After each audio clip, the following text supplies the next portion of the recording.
Welcome to a special edition of Hard Talk from Sri Lanka.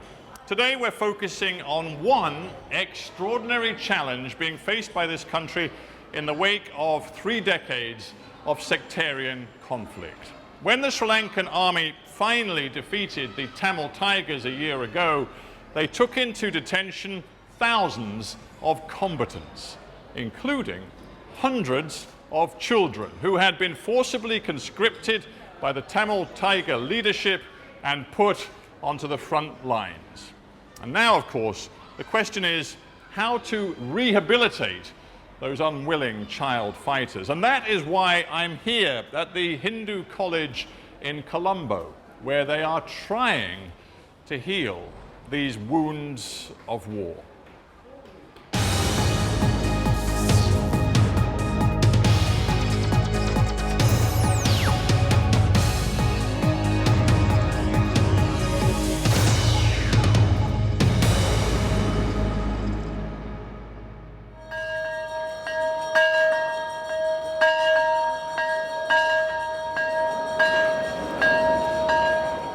Past 7 in the morning.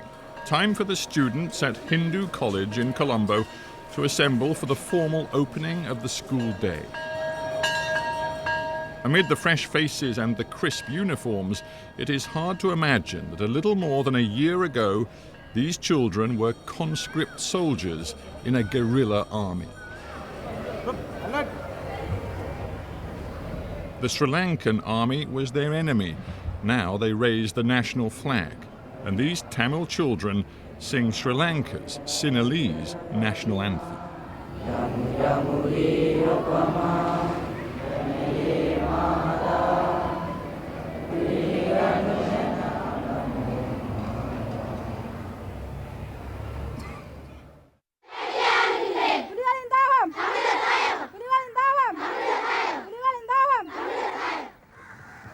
This was the reality of the Tamil Tigers' child army. Rare footage from the early 90s shows young girls at a passing out parade being handed the infamous cyanide pill. Girls and boys were forcibly recruited, indoctrinated, and trained to fight. Over the course of a 30-year conflict, many thousands of children, some as young as 9, were conscripted into the Tigers' ranks.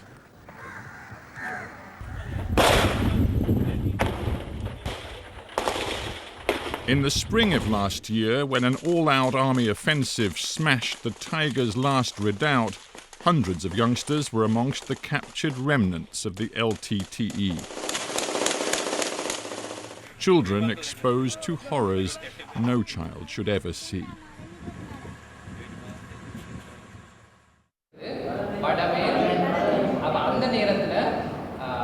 Which makes the transformation in just 1 year all the more remarkable. Nearly 300 former child combatants have passed through Hindu College in the past year. The school is the centrepiece of the Sri Lankan government's rehabilitation effort. We were given unprecedented access to some of the older students. They agreed to talk to me as long as their identities were kept hidden.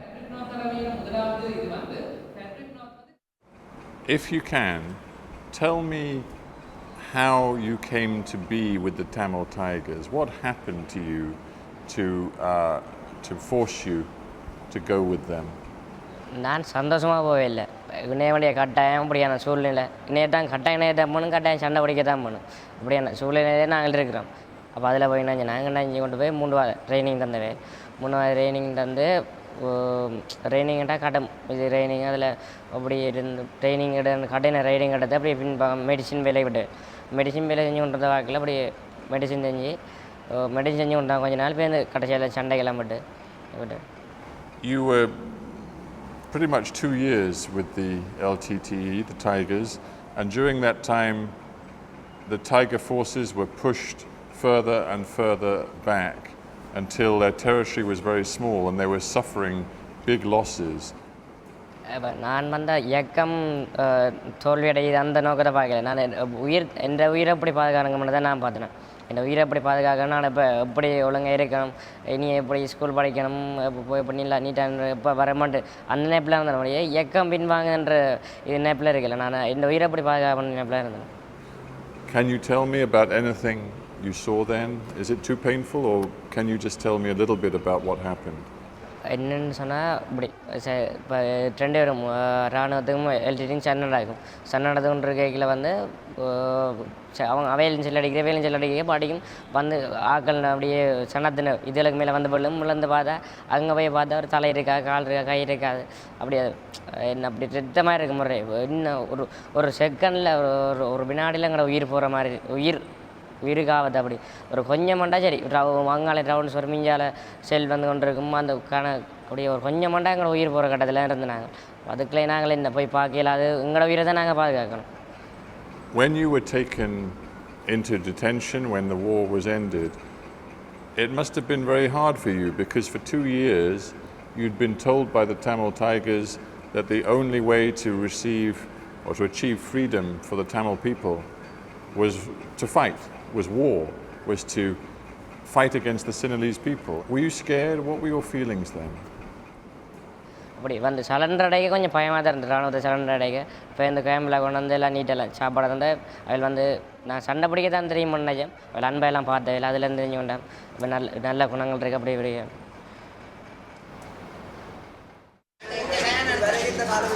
The young people here are all boarders, Tamils from the northern conflict zone, away from their own community for the first time in their lives. Did you like the singing yesterday? The singing. Did you like the singing, boys? Bernadine Anderson is Sinhalese. She teaches the children English, a language that can help bridge Sri Lanka's ethnic and cultural divide. You visit the zoo? Did you like visiting the zoo? Bernadine Anderson, welcome to Hard Talk. You have been involved with this school from the very beginning. What does it mean to you? At this point, sir, it means everything to me.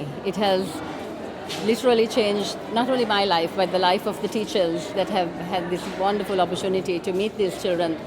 Children that we had, unfortunately, in Sri Lanka grown up to fear because of their reputation during the war. It was an amazing opportunity to actually meet these children and understand from their point of view.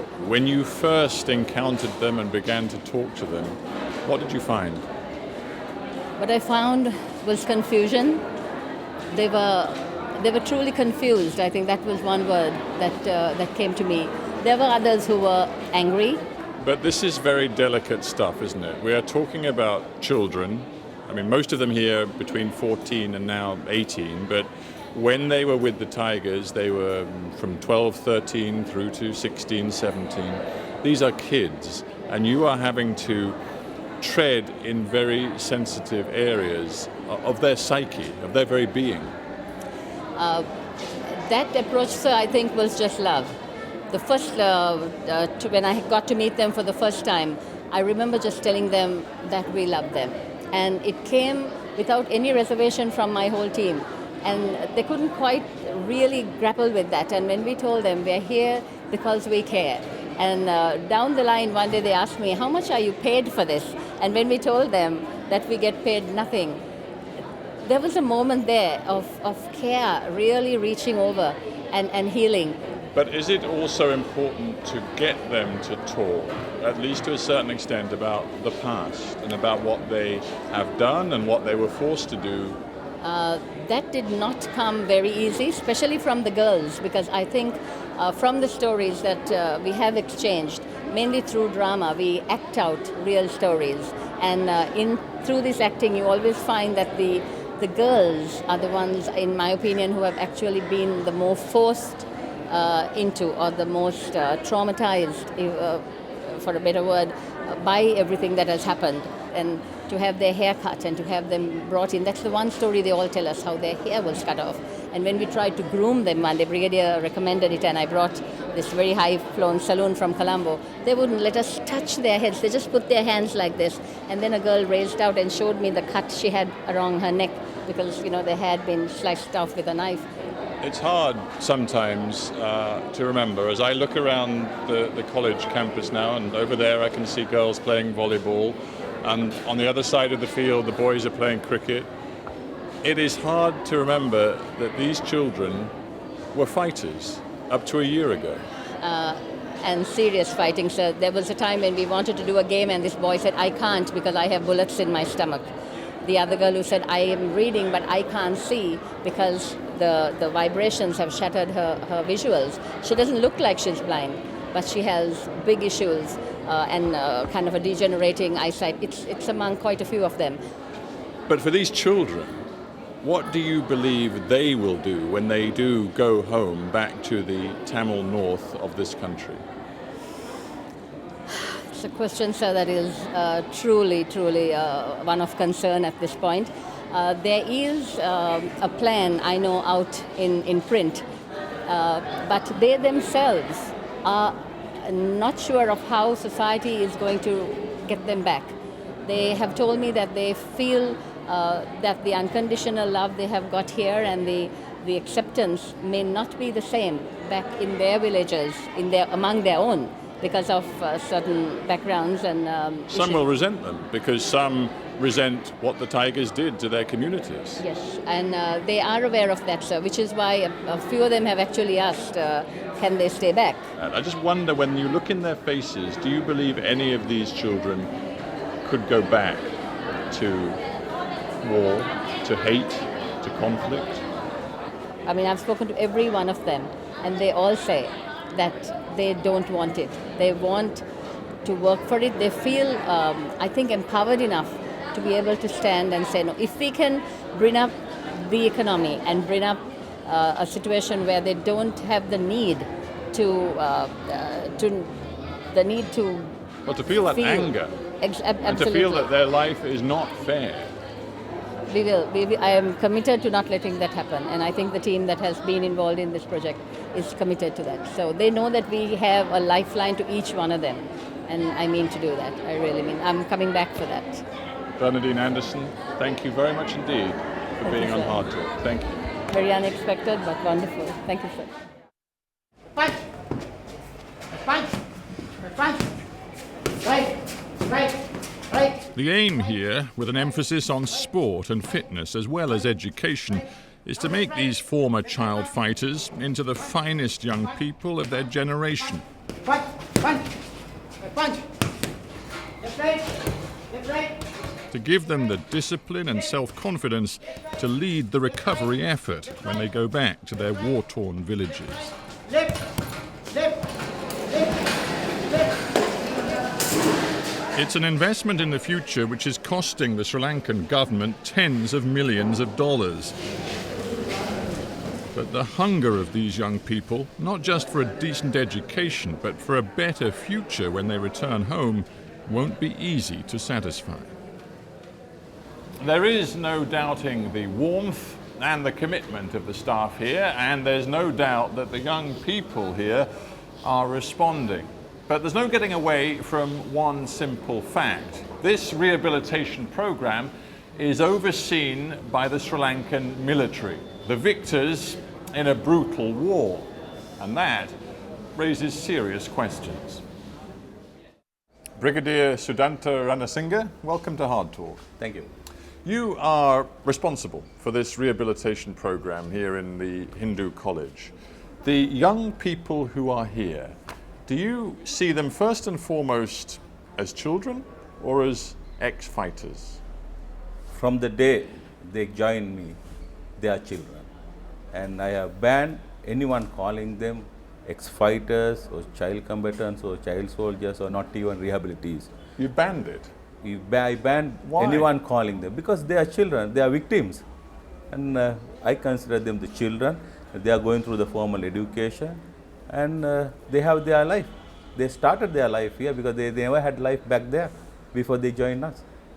It strikes me as problematic that children who've been brought from a war zone and who have been told for so long that the Sri Lankan military is the enemy now find that the school they are being rehabilitated in is, in essence, run, at least this part of it, by the Sri Lankan military.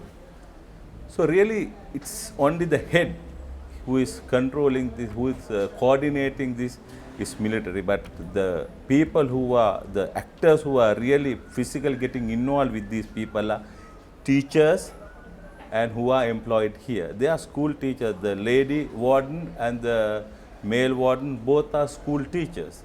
And they are the teachers who are doing it. And the main responsible officer here is a volunteer officer who is really not 100% military. He has his civil street job and he's a volunteer man. I don't doubt their commitment, but I do think it's strange, for example, that during the course of today, going around the school, I have seen uniformed military personnel. At one point there were a few soldiers at that end of the school. I just wonder if that is appropriate given the circumstances in which these children have come to this school. Yeah, there is a security element here because these children were picked up from up north. They are brought to Colombo and their security is very important and I am responsible for their security as long as they are with me. Of course, for security reasons, we have military people around the school complex looking after their security. But would you accept there's a problem that you bring them into this school, they've been through the most terrible experiences, here they are nurtured and they are given educational opportunities like they've never had before, and then they leave here and they go back to villages that have been ruined, they go back to a northern region where there are no jobs right now, where the economic circumstances are terrible, where housing, infrastructure is decimated. And these children are going to say, we were told that Sri Lanka is now unified, that it's integrated, that we are all the same. And yet here in our homes, the situation is still terrible. That's going to be a problem. Yes, I understand the school education in those areas are yet to get developed. Of course, they have started, but not to the level of what they experienced for last 7 months in Colombo, because this is one of the leading schools in Sri Lanka. But with respect, it's not just about schooling. I spoke to one child earlier who said that when they go home in just a few weeks' time, they will be living in a tent with their family because the family house was destroyed in the war. That's the reality. Yes, that I accept because it will take time, but these children has all the options of continuing here with this school with us if they feel that they should continue. That option is there and we are more than willing to give them that chance to live here, be with us in this school or any other school of their own choice till these problems get settled in those areas. Is there a sense in which you are trying to, and I use this word without it meaning to sound too menacing, but you are trying to reprogram these young people? For example, this morning at the beginning of the day, they all stand and they sing the Sri Lankan national anthem in Sinhalese, which is not their language. I have never heard any country which has their national anthem sung in different languages.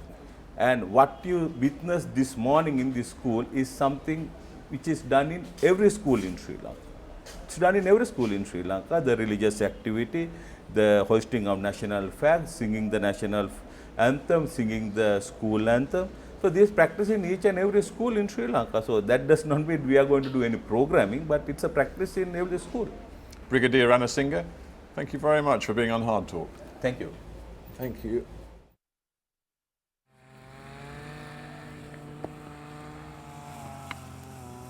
There's something almost surreal about the sight of boys who used to wield guns doing battle with bat and ball.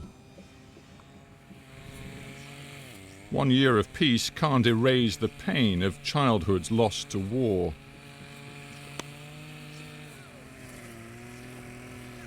As I discovered on the cricket pitch, these boys are full of energy and ambition. But they're going to return to northern villages without housing, infrastructure or jobs. Genuine rehabilitation will be no quick fix. Javier Aguilar, welcome to Hard Talk. Thank you. You at the UN have watched this rehabilitation program closely. Do you believe it works? Well, I would say it has been a positive experience for many children. In the sense that they come from very far in terms of what they experienced during the recruitment by the LTTE. And I would say it's a transitional phase. We cannot say that the job is finished, all the opposite. I think this is just the starting point of the rehabilitation and reintegration process. We do not know the exact number of children who were recruited during these years of conflict. What UNICEF knows... What do you think roughly the number is? Well, we have about 8,000 children who were reported recruited by LTT and TMVP. And then 90% of the cases are recruitment by the LTT. And however, we know very well that this is just a modest scale, just a fraction of what really happened. Many parents are still looking for their children. They were recruited in the past years, and every time we go to the field, we get testimonies and requests by these parents that are still looking for their children. In the latest 6 months of the conflict, LTT was recruiting at least 200 children per month, and including children of 9 years old of age. 9 years old, there is a case like that, and other very small children. As you know, no need to explain, this is a war crime. When you recruit children below 16 years old, it's a war crime. One thing that strikes me is that for all the care and the nurturing that we've seen in this school, in the end, it is run by the Sri Lankan military. And these children, after all, have been in a brutal war in which the Sri Lankan military was the enemy. Is it really appropriate for them to walk corridors where they see men in uniform and they know that in the end control rests with the military? I would say it's not a very conventional approach if you compare to other countries. What we have observed over the past weeks and months is that there is a trustful relationship that has been established against any expectation. We have to be objective. But I insist on the fact that most important at the end of this process is that the children, they can return to a civilian life and that they are with their parents and communities again. You say that the most crucial phase is yet to come when they return to their former villages and towns across the north. Do you believe that because they were former combatants, they will be monitored, they will be checked up on, they will, in a sense, not have been fully released by the Sri Lankan military? It's not impossible that these children will be monitored by the security forces because they have concerns. But How do you feel about that?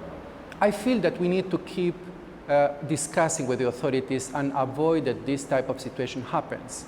How optimistic are you for the future of these former child soldiers? Well, I think it's going to be challenging. The critical point is to ensure that we are able to promote a trustful relationship between communities and the government services. I think it will be extremely important that these children, they feel part of this country.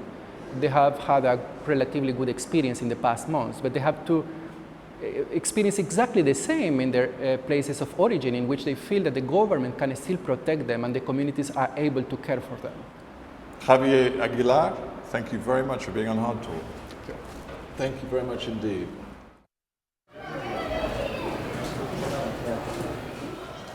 The formal rehabilitation program for these young ex-combatants is now coming to an end. How has it been for you at this school? How would you describe life in this school? இந்த ஸ்கூலில் இந்த வாழ்க்கை உண்மைக்கும் எனக்கு பிடிச்சிருக்கு. என்னென்னு சொன்னால், நான் பன்னிலேருந்து கஷ்டப்பட்டதில் பார்க்க இங்கே உண்மைக்கு நான் சந்தோஷமாக இருக்கிறேன். இனி இல்லையாண்டா எனக்கு ஒரு படிக்கிற ஒரு நல்ல வாய்ப்பை செய்து வந்திருக்கிறேன் என்று சொல்லி நான் அதில் நிறைய சந்தோஷப்படுறேன். What's your ambition? What do you want to do with your life when you leave the Hindu college? நான் ஒரு படித்த ஒரு நல்ல பல்கலைக்கழக பட்டதாரியாகி நான் ஒரு லோயர் ஆகணும்னு சொல்லி.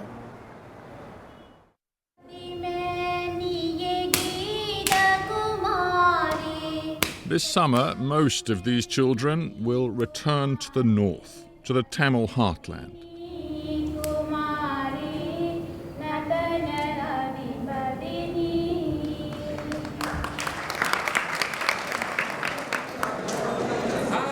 They'll leave with hope in their hearts, but will it last when life at Hindu College seems like a distant dream?